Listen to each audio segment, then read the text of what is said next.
સુરતની અંદર એક ઘાતકી હત્યાનો બનાવ બન્યો।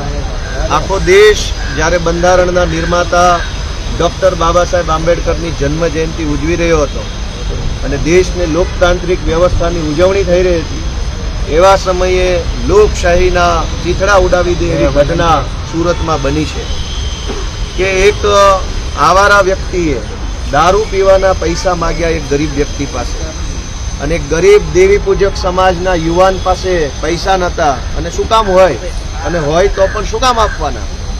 દારૂ પીવા માટે 20 રૂપિયા માગ્યા, ગરીબ માણસ પૈસા ન આપી શક્યો એટલે છરો મારી અને હત્યા કરી નાખવાની ઘટના સુરતમાં બની છે।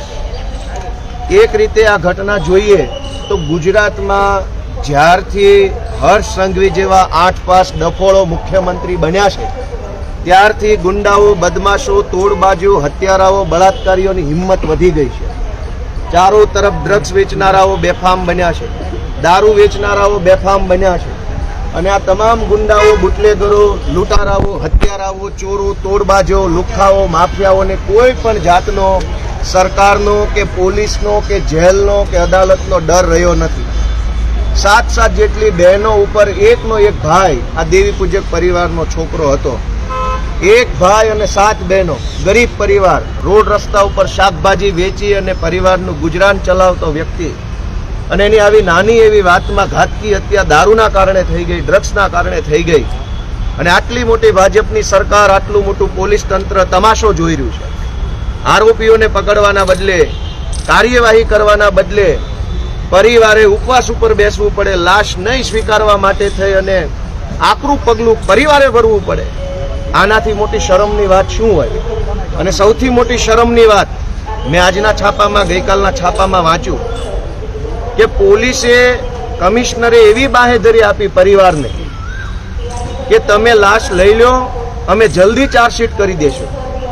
ભાજપના કમિશનરનો અમે ખૂબ ખૂબ આભાર માનીએ છીએ કે એણે ચાર્જશીટ કરી દેવાની બાહેધરી આપીને આટલું મોટું અહેસાન જતાવ્યું, જાણે કે ભારત દેશમાં હત્યાના કેસમાં ક્યારેય ચાર્જશીટ થતા જ ન હોય અને આ પહેલી વખત અહેસાન કરવાના હોય, ભીખમાં ચાર્જશીટ આપવાના હોય એવી બાહેધરીઓ પોલીસ આપે છે।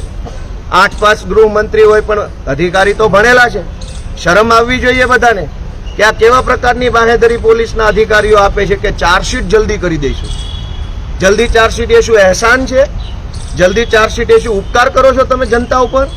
ચાર્જશીટ એના ટાઈમે થાય, વહેલું થાય, મોડું થાય, એ તો પ્રક્રિયા છે, પણ કોઈ માણસ દારૂ પીવા માટેના પૈસા માગે ને હત્યા શેનો કરી જાય?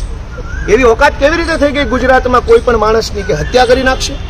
આટલી મોટી પોલીસ શું તમાશો જોવા રાખ્યા છે? આટલું મોટું મંત્રીમંડળ, ભાજપની વિશાળ નેતાઓની ટોળકી બધા જ તમાશો જોતા રહ્યા અને દેવી પૂજક સમાજના એક નિર્દોષ દીકરાની ઘાતકી હત્યા કરી નાખી, અને ઉપરથી આવી બાહેધરીઓ, ચાર્જશીટ જલ્દી કરશું। દોસ્તો, આ શરમનો વિષય છે। આજે આમ આદમી પાર્ટી દ્વારા પીડિત પરિવારના સમર્થનમાં ન્યાયની માંગણી મળે એટલા માટે, કાયદો કડક હાથે કામ કરે એટલા માટે માંગણી કરવા માટે આજે અમે અહીંયા સુરતના પોલીસ કમિશનરની ઓફિસે આવ્યા છીએ। પોલીસ કમિશનરશ્રીને રજૂઆત કરવાના છીએ કે આ ગુંડાઓ, 100 કલાકમાં ગુંડાઓનું લિસ્ટ બનાવવાનું હતું, ક્યાં ગયું લિસ્ટ? આ ખૂની હત્યારાઓનું નામ કેમ લિસ્ટમાં ના આવ્યું? કયું લિસ્ટ? ક્યાંનું લિસ્ટ? કેમ લિસ્ટમાં ખૂનીના નામ ન આવ્યા? કેમ આ ખૂનીઓ બેફામ પડે છે? ગઈકાલે અમદાવાદમાં જુઓ, વિડીયો વાયરલ થયો, બધાએ જોયો કે બેફામ રીતે ગુંડાઓ બને છે।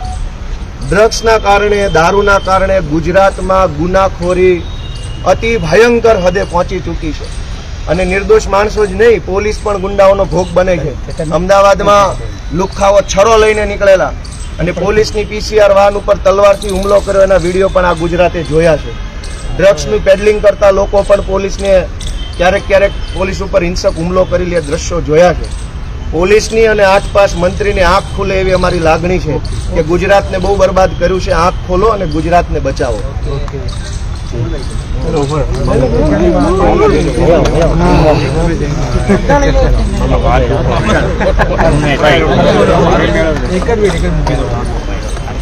કેમેરા લેવો પૂરા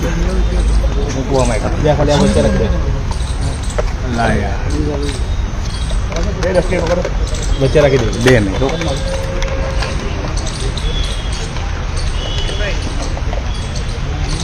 તું લેવો જ તું લેવો આ હું કરતો હોલમાં આવો તમે એમાં હું કોપડી બહુ વધારે નાટક નહીં કરવાનું તમારા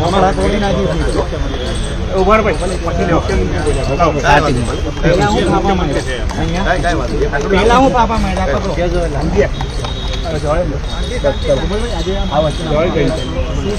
કલાકથી ફાફા મારે અને મને ગુજરાતમાં તારી ઓકાત 2 દિવસ પહેલા સુરતની અંદર એક ઘાતકી હત્યાની ઘટના બની છે. આખો દેશ જ્યારે ડોક્ટર બાબા સાહેબ આંબેડકરની જન્મ જયંતિ ઉજવી રહ્યો હતો, સંવિધાનની ઉજવણી થઈ રહી હતી, એવા સમયે સુરતની અંદર દારૂ પીવાના પૈસા એક વ્યક્તિએ એક ગરીબ છોકરા પાસે માગ્યા. ગરીબ છોકરાએ દારૂ પીવાના પૈસા આપવાની ના પાડી, તેનું ખૂન કરી નાખવામાં આવ્યું. આટલી ઘાતકી હત્યાનો બનાવ સુરતમાં બન્યો.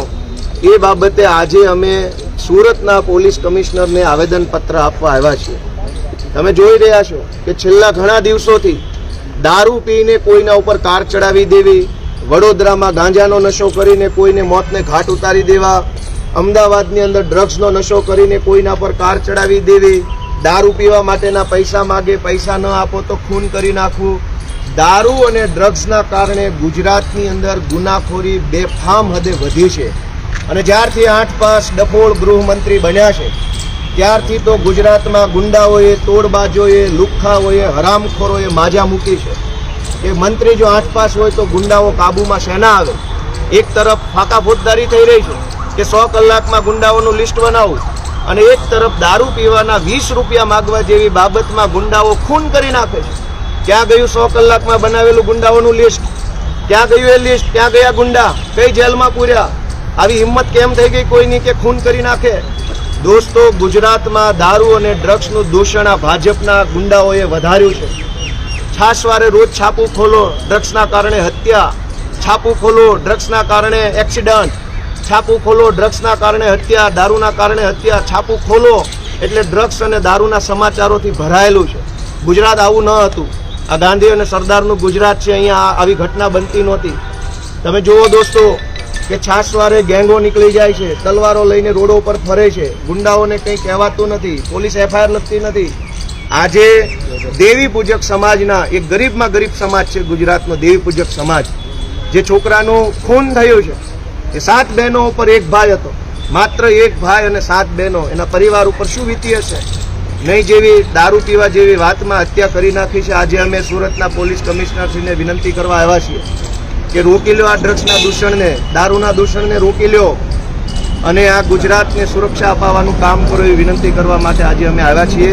આજે અમારી આમ આદમી પાર્ટી તરફથી દેવી પૂજક સમાજના સમર્થનમાં, દેવી પૂજક સમાજને ન્યાય મળે, ગુજરાતની અંદર કાયદો અને વ્યવસ્થાની સ્થિતિ સુધરે, ડ્રગ્સ અને દારૂ વેચનારાઓ ઉપર કંટ્રોલ આવે એવી માંગણી કરવા માટે આજે અમે સુરત પોલીસ કમિશનરની કચેરી આવ્યા છીએ.